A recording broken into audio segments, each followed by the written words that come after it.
YS Jagan అంటేనే daring and dashing. అలాంటి జగన్ ఇప్పుడు ఎందుకో పదే పదే టీడీపీ వారి ట్రోలింగ్లకు గురి అవుతున్నారు.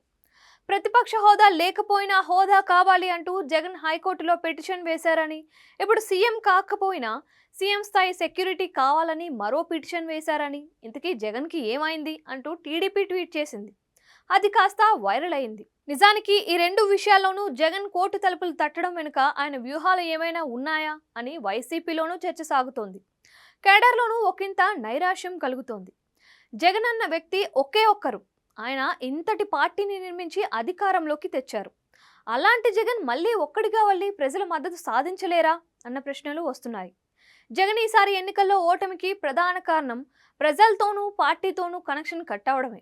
అలాగే పార్టీని పూర్తిగా పక్కకి పడేయడం. ఈ విషయాలను ఆకలింపు చేసుకొని దాని మీద ఫోకస్ పెట్టిన జగన్ వైసీపీని పునర్నిర్మించుకొని రావాల్సి ఉందని అంటున్నారు.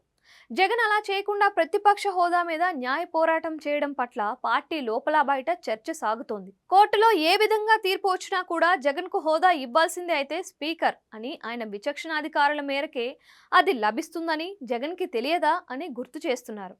జనాల్లో ఈ అంశాన్ని పెట్టి రాజకీయంగా టీడీపీని బదనాం చేయాలని అనుకున్నా దానికంటే ముందు జగన్ని బదనాం చేసేందుకు టీడీపీ చూస్తోంది. ఆ పార్టీకి అవకాశం జగన్ ఇచ్చారో అని వినిపిస్తోంది. హోదా లేకపోతే జగన్ అసెంబ్లీకి వెళ్లరా అని ఏపీ పీసీసీ చీఫ్ షర్మిల కూడా ప్రశ్నించారు. ఇదే విషయం మీద టీడీపీ కూడా ప్రశ్నిస్తోంది. దాంతో జగన్కి జనంలో ఏమైనా సానుభూతి ఈ విషయంలో వస్తుందన్నది లేకుండా పోతోంది. అదే టైంలో జగన్ అసెంబ్లీకి వెళ్లడం లేదు అన్నది జనానికి బాగా అర్థమవుతోంది. ఇక రెండో విషయం తీసుకుంటే సెక్యూరిటీ. తనకు ప్రాణహాని ఉందని జగన్ కోర్టుకు వెళ్లారు. తనకు పూర్వపు భద్రతను పునరుద్ధరించాలని ఆయన కోరుతున్నారు. అయితే జగన్కి సీఎం హోదాలో ఇచ్చిన భద్రత ఎలా ఇస్తామని టీడీపీ కూటమి అంటోంది. జగన్కి 60 మందికి పైగా భద్రతా సిబ్బంది ఉన్నారని, బుల్లెట్ ప్రూఫ్ వాహనం ఉందని, ఇంతకంటే వేరేగా భద్రత ఏం కావాలి అని నారా లోకేష్ ప్రశ్నిస్తున్నారు. అంతలా అభద్రతా భావం ఎందుకు జగన్ అని ఆయన్ను నిలదీస్తున్నారు. జగన్ వైసీపీ అధినాయకుడు, 5 ఏళ్ల పాటు సీఎంగా పనిచేసిన వారు. ఆయన ధైర్యంగా ఉంటేనే కేడర్ ధైర్యంగా ఉంటుంది. తనకే ప్రాణహాని ఉందని జగన్ చెప్పుకుంటే ఇక కేడర్ నైరాశ్యంలోకి వెళ్ళిపోతుంది. జగన్ సెక్యూరిటీని తగ్గించలేదు అని ప్రభుత్వం అంటుంది. అయితే ప్రాణహాని ఉందని భావిస్తే మరింతగా పెంచుతారు. కోర్టులో విచారణ తర్వాత ఏ రకంగా తీర్పు వస్తుందో చూడాలి. ఏది ఏమైనా జగన్ లేవనెత్తిన ఈ రెండు అంశాలు ఆయన్ని జనంలో బలవంతుడిగా అయితే చూపించడం లేదు. పైగా ఆయన బేలగా ఉన్నారని చెప్పకనే చెబుతున్నట్లుగా ఉందని టాకు.